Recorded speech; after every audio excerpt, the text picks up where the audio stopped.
صفات حمد و ثنا کبریائی بڑائی تقدس اللہ وحدہ لا شریک لائق مصطفیٰ ہے، جو ساری کائنات کا یکا و تنہا خالق مالک پروردگار ہے۔ اس کی نعمتیں رحمتیں برکتیں ہم پر اتنی زیادہ ہے جس کا ہم اتنا بھی شکر بجا لائے کب ہے۔ درود اور سلامتی نازل ہو آخری رسول محمد رسول اللہ صلی اللہ علیہ وسلم پر، ان کے آل پر، ان کے اصحاب پر۔ محترم حضرات، اسلامی خواتین، بدعات و خرافات کے تعلق سے بات چل رہی تھی، اسی سلسلے کو آگے بڑھا کر اپنی بات کو ختم کروں گا۔ آج جس موضوع پر گفتگو ہوگی، بدعات معاشرے میں جو پھیلتے ہیں اس کے اسباب کیا ہیں، بدعات کے پھیلاؤ کے اسباب کیا کیا ہیں، مختصر اس کا تذکرہ کر کے اپنی بات کو ختم کروں گا۔ شریعت میں، قرآن و سنت میں بدعات کی بہت زیادہ مذمت بیان کی گئی ہے، سختی کے ساتھ روکا گیا ہے بدعات سے۔ دین میں کوئی بھی نیا کام ایجاد کرنے سے، چاہے کتاب و سنت میں یا اسی طرح صحابہ کے عمل میں جو چیز ثابت نہیں ہے، اپنی جانب سے ایجاد کرنے سے سختی کے ساتھ منع کیا گیا۔ وجہ اس کی یہ ہے، بدعات گویا کہ دوسرے معنی میں شریعت سازی، اپنی جانب سے شریعت بنانا ہے۔ جو کام قرآن میں نہیں ہے، جو کام اللہ کے نبی کی احادیث میں نہیں ہے، جو کام صحابہ اکرام سے ثابت نہیں ہے، ایک آدمی دین میں ایجاد کر رہا ہے، معنی یہ ہے کہ وہ شریعت سازی کر رہا ہے۔ شریعت بنانے کا یا شریعت نازل کرنے کے اگر کسی کو حق ہے، یہ اللہ تبارک و تعالیٰ کا حق ہے، اور اللہ تبارک و تعالیٰ نے جس دور میں بھی نبی کو بھیجا اور اب جو آخری نبی ہے محمد صلی اللہ علیہ وسلم، انہی کا یہ حق ہے۔ شریعت سازی کی کسی کو بھی شریعت میں اجازت نہیں ہے، یہ اہل حق کی ذمہ داری ہے۔ جو لوگ سنتوں کے پابند ہے، قرآن و سنت کے پابند ہے، ان کی یہ ذمہ داری ہے، جہاں کہیں بھی بدعات خرافات وہ دیکھیں، روکیں اس کو۔ بدعات خرافات کو معاشرے سے ختم کرنا یہ ہماری ذمہ داری ہے۔ ایسے نہیں کہ کوئی بدعات خرافات کے بارے میں بول رہا ہے، دوسرے لوگ جو ہے اس کو روک رہے ہیں، ہم خاموشی تماشائی بنے ہوئے نہیں ہونا چاہیے۔ اللہ کے نبی نے جب دین اسلام کی دعوت پیش کی، صحابہ نے برابر ساتھ دیا، گھر بار تن من دھن سب کی بازی لگائی دین اسلام کی خاطر، لیکن حق کو پہنچانے کے لیے ایک ہو گئے۔ یہی رویہ ہمارا ہونا چاہیے۔ سارے جو اہل حق ہیں، جو قرآن و سنت پر جو قائم ہے، ان کی یہ ذمہ داری بنتی ہے، معاشرے میں جو بھی بدعات ہم دیکھ رہے ہیں، جو بھی خرافات ہم دیکھ رہے ہیں، یہ ہم کیسے برداشت کر سکتے ہیں؟ اللہ کی خلاف ورزی کر رہا ہے، اللہ کے نبی کی خلاف ورزی کر رہا ہے، صحابہ کے عمل کی خلاف ورزی کر رہا ہے۔ ایک مومن کے لیے ناقابل برداشت، یہ برداشت کیا ہی نہیں جا سکتا۔ سمجھانے کا طریقہ ہمارا اچھا ہو، بتانے کا طریقہ ہمارا اچھا ہو، کہیں پر بھی بدعات و خرافات ہو، اس کو ہم برداشت جو ہے نہیں کر سکتے۔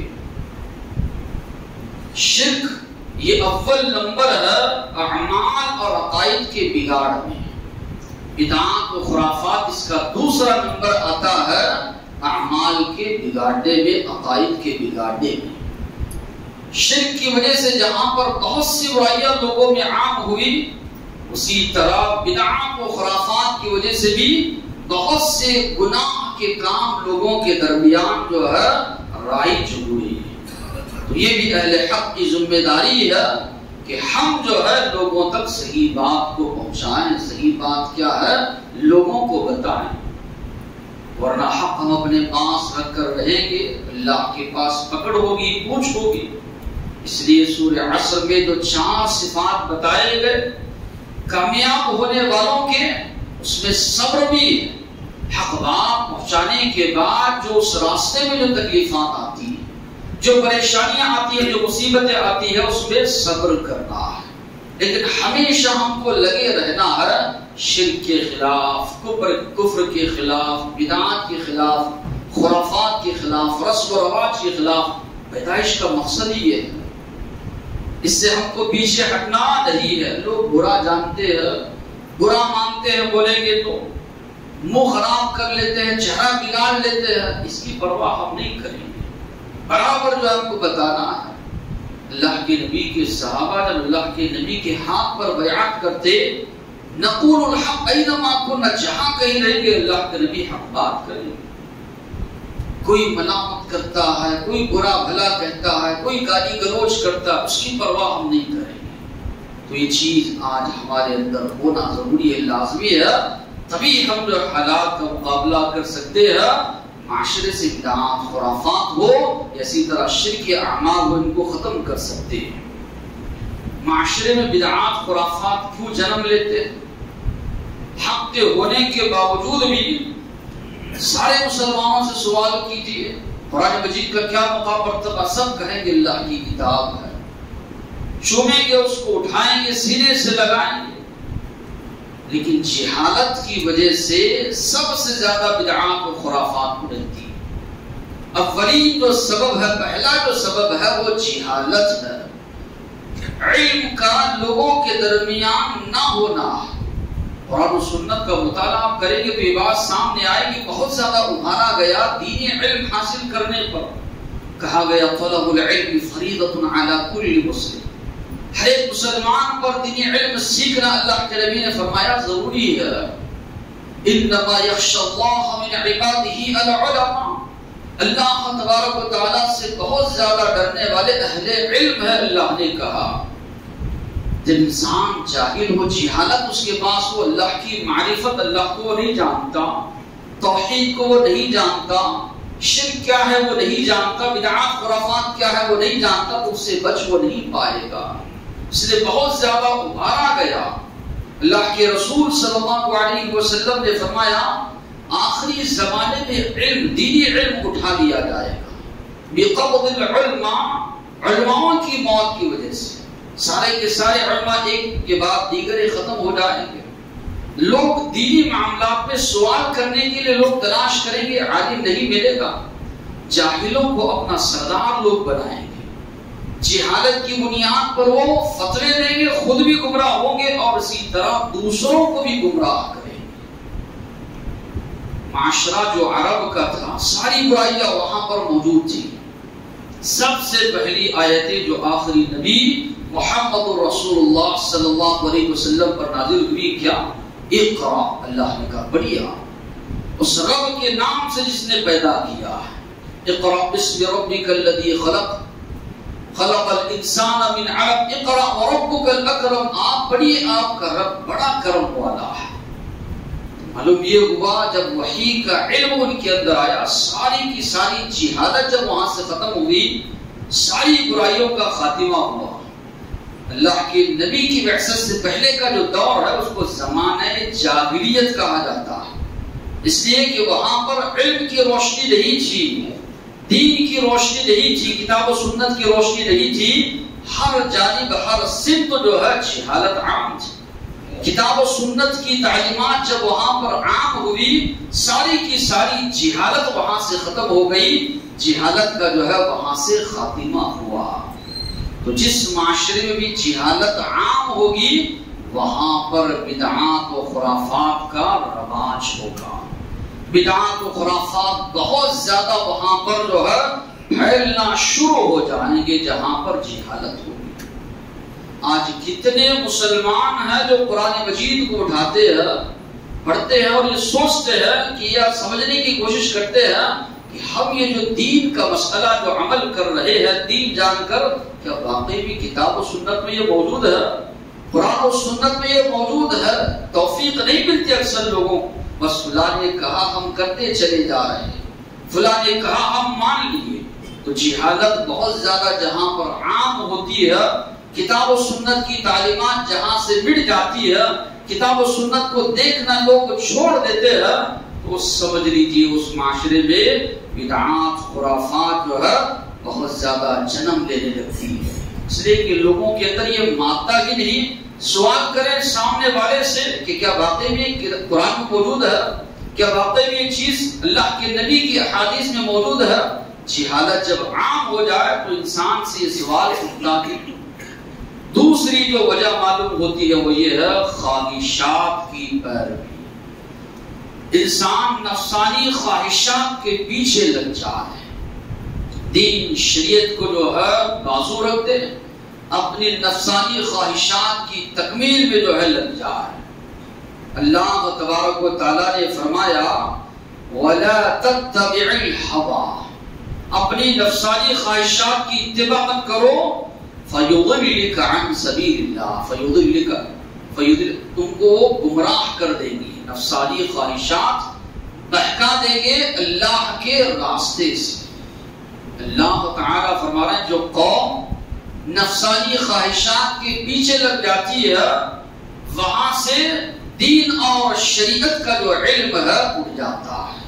اللہ نے دوسری جگہ فرمایا وَمَنْ أَضَلُّ مِمَّنِ اتَّبَعَ هَوَاهُ، اس سے بڑا گمراہ کون ہو سکتا ہے جو اپنی نفسانی خواہشات کے پیچھے لگا ہوا ہے، بغیر ہدی من اللہ، اللہ کی ہدایت کو چھوڑ کر، قرآن و سنت کو چھوڑ کر اپنی نفسانی خواہشات کے پیچھے جو ہے لگا ہوا ہے، تو اللہ نے فرمایا سب سے بڑا گمراہ ہے۔ جو کتاب و سنت کو چھوڑ کر اپنی نفسانی خواہشات کی پیروی کرنے لگتا ہے، اللہ نے کہا وہ مشرک ہے، وہ اللہ کی عبادت چھوڑ کر اپنے نفس کی عبادت کرنے والا ہے۔ أَفَرَأَيْتَ مَنِ اتَّخَذَ إِلَٰهَهُ هَوَاهُ، کہ آپ نے اس آدمی کو دیکھا جس نے اپنی نفسانی خواہشات کو اپنا معبود بنا لیا۔ معبود اللہ ہے، اللہ تعالیٰ فرما رہے ہیں کہ آپ نے اس کو دیکھا جس نے اللہ کو چھوڑ کر اپنی نفسانی خواہشات کو اپنا معبود بنا لیا ہے۔ نفس جیسے اس کا کہتا ہے ویسے اس کی اتباع، ویسی پیروی کرنے لگتا ہے۔ حلال حرام کی تمیز اس کے اندر نہیں ہے، اللہ کی نافرمانی ہو رہی ہے، نبی کی نافرمانی ہو رہی ہے، یہ کوئی چیز اس کے ساتھ جو ہے موجود نہیں ہے۔ تو دوسری جو وجہ ہے یا دوسرا جو سبب ہے وہ ہے نفسانی خواہشات کی پیروی۔ تیسرا جو سبب ہے بدعت کی تقسیم، بدعت حسنہ، بدعت سیئہ، اچھی بدعت، بری بدعت۔ سب سے پہلی بات ایک مسلمان یہ ذہن میں رکھے اللہ کے نبی نے کہیں بھی اچھی بدعت بری بدعت کی تفریق اللہ کے نبی نے نہیں کی۔ اللہ کے نبی نے فرمایا کل بدعت ضلالہ، ہر ایک بدعت گمراہی ہے اور ہر ایک گمراہی انسان کو جہنم تک لے جانے والی ہے۔ تقسیم اللہ کے نبی نے نہیں کی۔ امت کے ایک بڑے طبقے کو ہم دیکھتے ہیں، وہ جن اعمال یا جن عقائد پر وہ عمل پیرا ہیں، ان کے اعمال اور عقائد کی جو بنیاد ہے ایسی روایات پر ہیں جو موضوع ہے، من گھڑت ہے، ضعیف ہے، یا اسی طرح غیر مستند ہے۔ یہ غور کرنے کی بات ہے۔ امت کا بہت بڑا طبقہ آج جن اعمال پر عمل کر رہا ہے، عمل پیرا ہے، اس کی بنیاد اس پہ ہے، ایسی روایات پہ ہے جو موضوع یعنی من گھڑت گھڑ کر اللہ کے رسول صلی اللہ علیہ وسلم کی جانب پیش کی گئی، اللہ کے نبی کی جانب منسوب کی گئی۔ جو موضوع من گھڑت ضعیف روایات پر جب ان کے عقائد اور اعمال کی بنیاد ہے، جب لوگوں نے سوال کیا آپ یہ جو عمل کر رہے ہیں، محدثین نے اس روایت کو ضعیف قرار دیا ہے، محدثین نے اس روایت کو موضوع قرار دیا ہے، محدثین نے اس روایت کو من گھڑت قرار دیا ہے۔ اب ان لوگوں نے چور دروازہ کھولا کہ بدعت سیئہ، اچھی بدعت بھی بری بدعت، اچھی بدعت شریعت میں جائز ہے، بری بدعت جائز نہیں۔ اس طرح بدعت سیئہ، بدعت حسنہ کے نام پر اتنی زیادہ چیزیں دین میں رائج کر دی۔ ایک الگ دین کی بنیاد جو ہے ان لوگوں نے قائم کی. اگر آپ غور و فکر کریں گے ایک پورے کا پورا مکمل دین ان لوگوں نے قائم کر دیا بدعت حسنہ کے نام پر. آپ غور و فکر کریں گے کئی الفاظ جو ملتے ہیں ولایت، خلافت، طریقت، آستانہ، درگاہ، مراقبہ، مجاہدہ، چلہ، چراغاں، چراغے، کونڈے، اسی طرح جھنڈے، سماع، رقص، وجد، کہیں پر بھی شریعت میں ان الفاظ کا آپ کو تذکرہ نہیں ملے گا. یہ جو الفاظ میں نے بیان کیے یہ شریعت میں کہیں بھی الفاظ نہیں ملیں گے. اسی طرح سجادہ نشین، گدی نشین، مخدوم، درویش، مجاور، یہ بھی کہیں بھی آپ کو حدیث میں اسی طرح کتاب و سنت میں یہ الفاظ کہیں نہیں ملیں گے. مزاروں پر جو لوگ بیٹھنے والے ہیں کسی کو مجاور کہا جا رہا ہے، کسی کو درویش کہا جا رہا ہے، کسی کو مخدوم کہا جا رہا ہے، کسی کو گدا نشین کہا جا رہا ہے، کسی کو جانشین کہا جا رہا ہے. یہ بھی جتنے الفاظ ہیں کتاب و سنت میں کہیں بھی آپ کو نہیں ملیں گے. اسی طرح فاتحہ ہے، قل ہے، 10واں ہے، 20واں ہے، 40واں ہے، نیاز شریف ہے، عرش شریف ہے، میلاد شریف ہے، ختم خواجہ کا، قرآن خوانی، کرامات اولیاء، یہ بھی الفاظ آپ کو کہیں پر بھی قرآن و سنت میں نہیں ملیں گے. یہ بھی ایک نیا دین جو ایجاد لوگوں نے کیا ہے ان کے پاس یہ سارے الفاظ آپ کو جو ہے ملیں گے. اسی طرح جو ہے کئی جو ہے ذکر ملفوظات کے نام سے خود ساختہ دعائیں، خود ساختہ درود لوگوں نے بنائے، اپنی جانب سے نئے نئے درود لوگوں نے جو ہے بنائے. اور اسی طرح آپ دیکھیں گے درود کی بھی کئی قسمیں، درود تاج، درود ماہی، یا اسی طرح پنج سورہ کے نام پر مارکیٹ میں جو ہے کئی چیزیں آپ کو ملیں گی. اس کے اندر بھی من گھڑت ایسی ویسی باتیں لوگ صبح سے شام تک پڑھ رہے ہیں، روزانہ معمول بنا لیے ہیں. تو اگر دیکھا جائے تو یہ خانہ خواہی اور اسی طرح نقش بندی چشتی وغیرہ جو کہتے ہیں ایک بالکل نئے دین کی بنیاد. اب اگر آپ سوال کریں گے کہاں یہ چیزیں ساری کی ساری شریعت میں، جواب آپ کو یہ ملے گا بدعت حسنہ دین میں جو ہے جائز ہے. بدعت حسنہ جو ہے دین میں ہم کر سکتے ہیں. اسی طرح اگر آپ وضو کا معاملہ لیں گے، نیت کریں گے، زبان سے کہیں پر بھی قرآن و سنت میں اس کا تذکرہ آپ کو جو ہے نہیں ملے گا. وضو کر رہے ہیں، درمیان میں کئی دعائیں پڑھ رہے ہیں، کہیں بھی اس کا تذکرہ آپ کو نہیں ملے گا.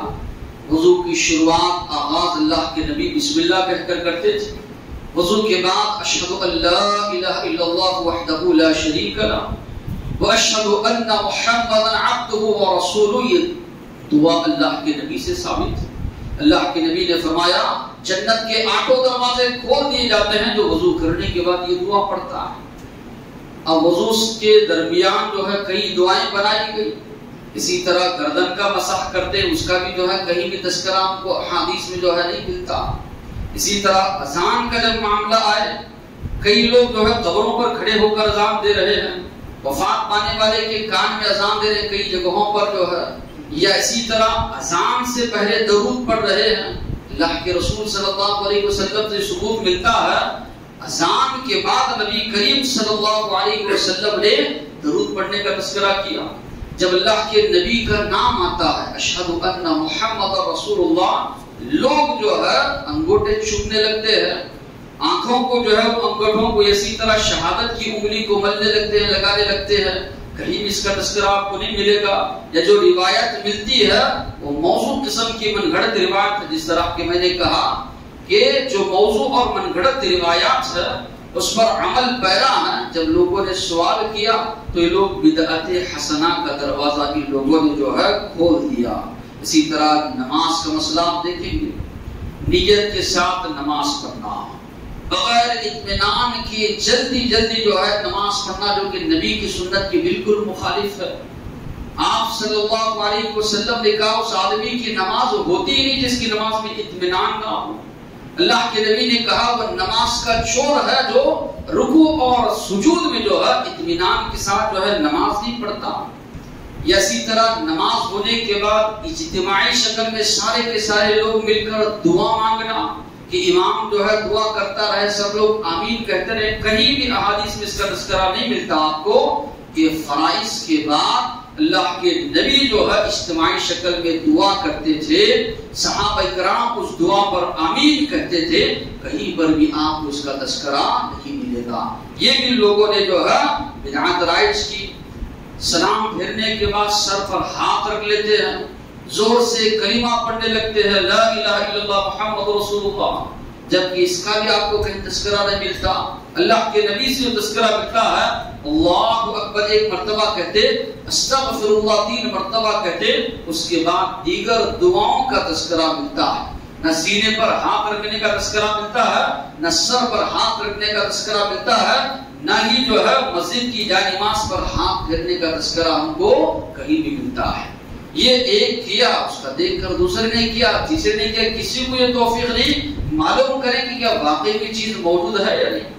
کر رہے ہیں تو سب کرتے ہوئے چلے جا رہے ہیں، کوئی مسجد میں تھوڑا ٹیڑھا ہو کر دعا مانگنا شروع کیا، اس کے بعد دیکھ کر سبھی جو ہے ٹیڑھے میں ہو کر جو ہے دعا مانگ رہے ہیں۔ قبلہ جس جانب رخ ہے، اللہ کے گھر میں بیٹھے ہو، غیروں سے دعا مانگ رہے ہو، ایسے لوگوں پر تو جو واقعی میں اللہ کے گھر میں بیٹھ کر غیر اللہ سے، اللہ کے علاوہ دوسروں سے دعا مانگ رہے ہیں، کتنا بڑا جرم ہے، کتنا بڑا گناہ ہے۔ یہ فلاں بغداد کی طرف پھر کر دعا مانگ رہا ہے، فلاں فلاں کی قبر کی طرف تھوڑا ٹیڑھا ہو کر دعا مانگ رہا ہے، بے شمار بدعات و خرافات، بالکل ایک نئے دین کی جو ہے ایجاد ان لوگوں نے کی۔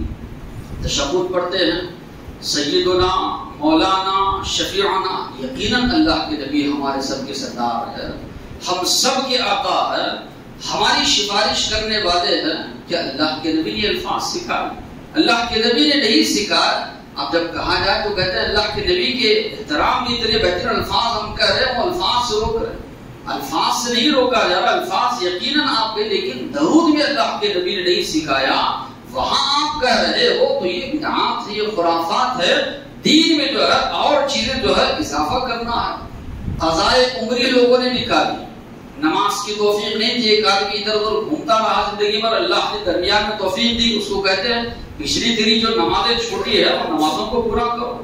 قضائے عمری یعنی عمر میں جو نمازیں چھوٹی ہیں ان نمازوں کو پورا کرنے کے لیے لوگوں کو لگانا، یہ بھی بدعات و خرافات ہے، کہیں بھی تذکرہ نہیں ملتا۔ آدمی جو ہے گمراہ تھا، توفیق نہیں ملی تھی، اللہ سے توبہ کرے، اللہ سے جو ہے دعا مانگے، اللہ جو ہے میری مغفرت فرمائے، یقیناً اللہ جو ہے معاف کرنے والا ہے، کہ اس کے بعد سے برابر نمازوں کی پابندی کروں گا، توبہ کرے، اللہ سے استغفار کرے۔ قضائے عمری کا کہیں بھی جو ہے تذکرہ ہم کو نہیں ملتا۔ قرآن کے معاملے میں آپ دیکھیں گے قرآن خوانی یا اسی طرح آیت کریمہ جگہ جگہ جو ہے لگا رہتا ہے کہ بھئی آیت کریمہ کرنے کے لیے فلاں فلاں کو بلا، اور نمبر بھی آپ لوگ دیے ہوئے ہیں، یا اسی طرح جو ہے مرنے والے کے لیے جو ہے قرآن پڑھ کر جو ہے بخشنا، کہیں پر بھی اس کا جو ہے تذکرہ ہم کو نہیں ملتا۔ قرآن مجید کی جو ہے تعویذ بنا کر گلے میں لٹکانا، کہیں بھی تذکرہ نہیں ملتا۔ اللہ کے نبی اور صحابہ بہت زیادہ ان کو دلی لگاؤ تھا قرآن مجید سے، بہت زیادہ محبت تھی قرآن مجید سے، رش بس گیا تھا قرآن مجید ان کی زندگیوں میں، پڑھتے تھے، پڑھاتے تھے، سیکھتے تھے، سکھاتے تھے، تدبر کرتے، غور فکر کرتے، اس پر مکمل طور پر عمل کرنے کی کوشش کرتے تھے، لیکن کہیں پر بھی نہ وہاں پر قرآن خوانی کا تذکرہ ملتا ہے، نہ اسی طرح جو ہے قرآن پڑھ کر بخشنے کا تذکرہ ملتا ہے۔ اللہ کے نبی اور صحابہ اکرام جو ہے قرآنی تعویذ جو ہے گلے میں باندھتے تھے، کہیں بھی تذکرہ نہیں ملتا۔ یہ بھی جو ہے بدعات، خرافات، شرکیہ اعمال جو ہے لوگوں نے جو ہے ایجاد کیے ہیں۔ تو بدعت حسنہ، بدعت سیئہ کے نام پر جو ہے ایک نئے دین کی بنیاد ان لوگوں نے ڈالی ہے۔ ہمارا ایمان، ہمارا عقیدہ یہی ہے کہ بدعت ہے، کوئی سیئہ حسنہ نہیں ہے۔ شریعت میں اگر بات مانی جائے گی صرف اور صرف اللہ کی، اللہ کے نبی کی، اور وہ بات جو سلف صالحین یعنی صحابہ کرام سے ثابت ہے وہی بات جو ہے لی جائے گی، بقیہ ہر ایک بات کو جو ہے ٹھکرایا جائے گا، قبول نہیں کیا جائے گا۔ اور ایک سبب جو ہے بدعات خرافات کے پھیلنے کا وہ ہے اندھی تقلید، ماں باپ کی اسی طرح بڑوں کی اندھی تقلید۔ لوگ یہ سمجھتے ہیں کہ ہمارے باپ دادا جو کرتے ہوئے آ رہے وہ ہم کو کرنا ہے۔ یقیناً انسان کے دل میں ماں باپ کا احترام ہوتا ہے، ہونا بھی چاہیے، حد درجے احترام ہونا چاہیے والدین کی آپ خدمت کیجئے۔ اللہ نے موقع دیا ہے، زندگی بھر ان کو خوش رکھیے۔ جب والدین اس دنیا سے جائیں ان کے دلوں سے آپ کے لیے دعا نکلے، ایسی ان کی خدمت آپ انجام دیجئے۔ یقیناً والدین کا مقام مرتبہ بہت زیادہ بڑا ہے، لیکن جہاں پر شریعت کی بات آتی ہے، جہاں پر دین کی بات آتی ہے، اللہ کے نبی نے فرمایا دو چیزیں تمہارے درمیان چھوڑ کر جا رہا، ایک اللہ کی کتاب قرآن مجید اور دوسری چیز ہے نبی کریم صلی اللہ علیہ وسلم کی احادیث۔ پہلے کی شریعتیں ایسی تھی، اللہ نے لوگوں کو حفاظت کی ذمہ داری دی، مگر یہ آخری شریعت جو اللہ کے نبی پر نازل کی گئی ہے، اللہ نے فرمایا قیامت تلک میں اس کی حفاظت کروں گا۔ اِنَّا نَحْنُ نَزَّلْنَا الذِّکْرَ، ہم نے اس ذکر کو نازل کیا ہے، قیامت تلک ہم اس کی حفاظت کریں گے۔ تو ہمارے پاس قرآن و سنت موجود ہے۔ لوگوں سے جب کہا جاتا ہے کہ شریعت بری ہے، فوراً آپ یہ سوال کرنے لگتا ہے کہ ہمارے باپ دادا گمراہ تھے، ان کو بھی اگر توفیق ملتی، کوئی حق بتانے والا ملتا، وہ لوگ بھی سچائی پر آ جاتے، وہ لوگ بھی صحیح بات کو جو ہے مان لیتے۔ ان کو ملا نہیں کوئی، یا توفیق ان کو نہیں ملی تحقیق کرنے کی، یا ایسے لوگوں سے ان کا واسطہ نہیں پڑا جو ان کو حق بتا سکے۔ تو آج اکثر لوگ جو ہے یہی سوچتے ہیں کہ ہمارے والد گمراہ تھے، کہ ہمارے والد زندگی میں غلط کرتے رہے، ان کا معاملہ ہے، اللہ کا معاملہ۔ آپ کو تو اللہ نے موقع دیا ہے، اللہ نے آپ کو وقت دیا ہے کہ آپ سمجھیں، سدھریں، سنبھلیں۔ آپ کو اللہ نے مہلت دی، ان کے حق میں، ماں باپ کے حق میں بھی دعا کیجیے۔ تو اکثر لوگ جو گمراہ ہیں یہی گمان میں کیا ہمارے باپ دادا غلط تھے، ہمارے باپ دادا کو کرتے آئے کیا سارے کا سارا غلط تھا۔ اللہ تعالیٰ نے کہا جب انبیاء دعوت پیش کرتے لوگوں کے سامنے تو لوگ جواب دیتے، اذا قیل لهم اتبعوا ما انزل اللہ، جب کہا جاتا جو اللہ نے نازل کیا ہے اس کی پیروی کرو، قالوا بل نتبع ما الفینا علیہ آباءنا، کہتے ہم اس کی اتباع کریں گے جو ہمارے باپ داداؤں کو ہم نے پایا ہے۔ تو یہ جواب کس کا ہے؟ انبیاء کے مقابلے میں کفار کا ہے، مشرکین کا ہے۔ ایک مسلمان کا یہ جواب نہیں ہوتا، مسلمان کا جواب یہ ہونا چاہیے کتاب میں اللہ کی، یہ سنت رسول سے ثابت ہے، یہ احادیث سے ثابت ہے، یہ ہمارا جواب ہونا چاہیے۔ یہ انبیاء کے مقابلے میں کفار و مشرکین کا جواب تھا کہ ہم نے اپنے باپ داداؤں کو ایسے کرتے ہوئے پایا ہے، ہم کرتے ہوئے چلے جا رہے ہیں۔ قیامت کے دن یہ لوگ پچھتائیں گے، کفے افسوس ملیں گے، افسوس کریں گے، اللہ سے تمنا کریں گے اللہ ان کی وجہ سے ہم گمراہ ہوئے، اے اللہ ان کو دگنا عذاب دے، ہمارا بھی عذاب ان پر ڈال دے، اللہ سے تمنا کریں گے۔ اللہ نے کہا یوم تقلب وجوہہم فی النار، قیامت کے دن ان کے چہرے جہنم کی آگ میں الٹ پلٹ کیے جائیں گے، جہنم میں ان کو الٹ پلٹ کیا جائے گا۔ یقولون یا لیتنا، کہیں گے اے کاش اطعنا اللہ و اطعنا الرسول، کاش ہم اللہ کی اطاعت کرتے، اللہ کے رسول کی اطاعت کرتے۔ وقالوا ربنا انا اطعنا سادتنا، کہیں گے اللہ ہم نے اپنے سرداروں کی اطاعت کی، وکبراءنا، اپنے بڑے لوگوں کی اطاعت کی، فاضلونا السبیل، ان لوگوں نے ہم کو صحیح راستے سے اللہ بہکا دیا، بھٹکا دیا۔ ربنا آتهم ضعفین من العذاب، اے اللہ ان کو دگنا عذاب دے، زندگی بھر جن کی پیروی کرتے رہے، جن کے نقش و قدم پر چلتے رہے، وہاں پر پچھتائیں گے۔ لیکن کہا جاتا نا اب پچھتاوے کیا ہوگا جب چڑیا چگ گئی کھیت جانی، تب پچھتانے سے، کفے افسوس ملنے سے کوئی چیز ہاتھ کو آنے والی نہیں۔ کہیں گے ہم نے اپنے بڑوں کی اتباع کی، سرداروں کی اتباع کی، اے اللہ اضلونا السبیل، ان لوگوں نے ہم کو صحیح راستے سے گمراہ کر دیا۔ آتیہم ضعفین من العذاب، دگنا عذاب اے اللہ تو عطا کر، والعنہم لعنا کبیرہ، تیری جتنی بڑی لعنت ہو سکتی ہے ان پر تو نازل کر۔ تمنا کریں گے وہاں اللہ تبارک و تعالیٰ سے۔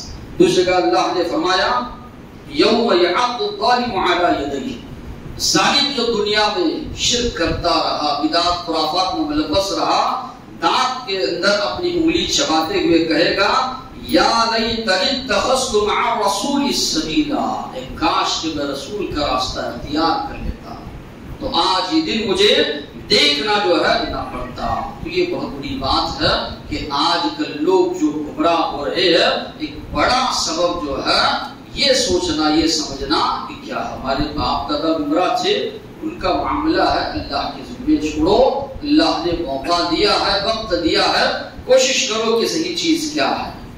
پھر ایک جو چیز ہے، سبب ہے صحیح اور ضعیف احادیث کا علم نہ ہونا۔ ایک تو لوگوں کے ذہنوں میں یہ بات بٹھا دی کہ باپ ضعیف ہوتا ہے تو گھر سے نکال دو گے، یہ نری جہالت ہے۔ محدثین یا اسی طرح حدیث کا جو متن ہے، سند ہے، یا اس کی جو علوم ہے، نہ معلوم ہونے کی وجہ سے عوام کے سامنے جو ہے ایسی بات رکھ دی، اب سامنے والا سنے گا۔ ضعیف کا معنی ہو سکتا ہے یہی ہو، باپ بزرگ ہو جائے تو گھر سے نکال دیں، لوگوں نے کہا نہیں نکالتے، پھر ضعیف حدیث کو کیسے چھوڑ دیں آپ؟ ایسا لوگوں کے سامنے باور کروایا گیا۔ صحیح حدیث کس کو کہا گیا؟ ضعیف حدیث محدث اس کو کہتے روایت کرنے والا جھوٹا ہے، روایت کرنے والا حافظہ اس کا صحیح نہیں۔ جو آدمی دنیا کے معاملے میں، دیگر معاملات میں جھوٹ بولتا ہے، وہ شریعت کے معاملے میں کہاں سے بول سکتا ہے؟ ایک آدمی کہتا کہ میں نے فلاں سے سنا، محدث نے دیکھا کیا دونوں ایک وقت میں موجود تھے؟ نہیں تھے، مانا ہے کہ یہ جھوٹ بول رہا ہے، تدریس کر رہا۔ ایسے کئی جو ہے قوانین وضع کیے گئے، اس کی بنیاد پہ جو ہے حکم لگایا گیا کہ سند کے لحاظ سے چیز صحیح ہے، سند کے لحاظ سے چیز ضعیف۔ اور آج کی بات نہیں، محدثین نے امام بخاری، امام مسلم، امام احمد، یا اسی طرح امام ترمذی، ابو داؤد، اپنے دور میں یہ ساری چیزیں ان لوگوں نے کی، اور آج آ کر لوگوں کو گمراہ یہ کیا جا رہا ہے، صحیح کا معنی یہ، ضعیف کا معنی کمزور یہ کہہ کر جو ہے اللہ کے فضل و کرم سے کئی لوگ جو اس معاملے کو سمجھے، بعد میں صحیح راستے پر وہ لوگ آئے۔ ضعیف یا اسی طرح موضوع من گھڑت روایات کو جو ہے ان لوگوں نے چھوڑ دیا۔ یہ بہت بڑی ذمہ داری ہے جو بات بھی ہم اللہ کے نبی کی جانب منسوب کر رہے ہیں، سوچیں کیا واقعی بھی اللہ کے نبی کا فرمان ہے؟ اگر نہیں ہے، ہم منسوب کر رہے ہیں اللہ کے نبی کی طرف۔ اللہ کے نبی نے فرمایا من کذب علی متعمدا فلیقل، کہ جو کوئی مجھ پر جان بوجھ کر جھوٹ باندھتا ہے وہ اپنا ٹھکانہ جہنم میں بنا لے۔ جہنمی قرار دیا اللہ کے نبی نے اس شخص کو جو ان باتوں کو جو اللہ کے نبی سے ثابت نہیں ہے، اللہ کے نبی کی جانب منسوب کرتا ہے، یا اللہ کے نبی کی احادیث کے اگر لوگوں کے درمیان جو ہے بیان کرتا ہے۔ آخری جو بات ہے کفار و مشرکین کی مشابہت۔ علامہ اقبال نے کہا ہندوستانی مسلمانوں کو دیکھ کر جب یہ ہندوؤں کے ساتھ مل کر بہت زیادہ رسم و رواج میں ملوث تھے، وَذَابِ تُمْ وَنَصَارَاتُ التَّمَدُّنِ بِحَلُودِ، یہ مسلمان ہیں جنہیں دیکھ کے شرمائے یہود۔ مَن تَشَبَّهَ بِقَوْمٍ فَهُوَ مِنْهُمْ، اللہ کے نبی نے فرمایا جو کسی قوم کی مشابہت اختیار کرتا ہے وہ انہی میں سے ہے۔ آج مسلمانوں کو دیکھیں گے شادی بیاہ کے موقع پر ہار وغیرہ پہننا، ہندوؤں میں بھی یہاں بھی ہے، مرنے کے بعد 10واں 20واں 40واں ان کے پاس بھی ہے، برسی وغیرہ ہمارے پاس بھی ہے۔ کئی چیزیں ہیں جو ہندوؤں کی جو رسم و رواج ہے یا تہوار کے موقع پر کی جو چیزیں ہیں وہ آج مسلمانوں نے جو ہے اپنائی ہے۔ پٹاخے وغیرہ پھوڑنا، آگ وغیرہ جلانا، اس کا تو اسلام میں تصور نہیں، لیکن کئی موقعوں پر مسلمان بھی یہ چیز جو ہے انجام دیتے ہیں، جبکہ اللہ کے نبی نے فرمایا من تشبہ بقوم فمنہم، جو کسی قوم کی مشابہت اختیار کرتا ہے وہ انہی میں سے ہے۔ ہمارا ایمان، ہمارا عقیدہ یہ ہے اللہ کے نزدیک سب سے پسندیدہ دین جو قابل قبول ہے وہ دین اسلام ہے۔ ہماری بے پناہ محبت ہونی چاہیے، لگاؤ ہونا چاہیے دین اسلام سے، دین اسلام کی تعلیمات سے۔ ہماری کوشش یہ ہو ہم دوسروں کو جو ہے متاثر کریں، نہ کہ دوسروں سے متاثر ہو۔ کئی مسلمان آپ دیکھیں گے آج پھٹے قسم کے کپڑے پہن رہے ہیں، کانوں میں بالیاں ڈال رہے ہیں، بالوں کی وضاحت جو ہے یہ سارے کا سارا دوسروں سے متاثر ہو کر رہے ہیں۔ تو یہ مشابہت اختیار کرنے سے غیروں کی اسلام میں جو ہے روکا گیا۔ یہ کچھ اسباب تھے جس کی وجہ سے بدعات، خرافات، رسم و رواج جو ہے ہمارے معاشرے میں جو جنم لے رہے ہیں، اس کا تذکرہ آپ لوگوں کے سامنے کیا گیا۔ اللہ سے دعا ہے اللہ باتوں کو سمجھنے، عمل کرنے کی توفیق عطا فرمائے۔ واخر دعوانا الحمدللہ رب العالمین۔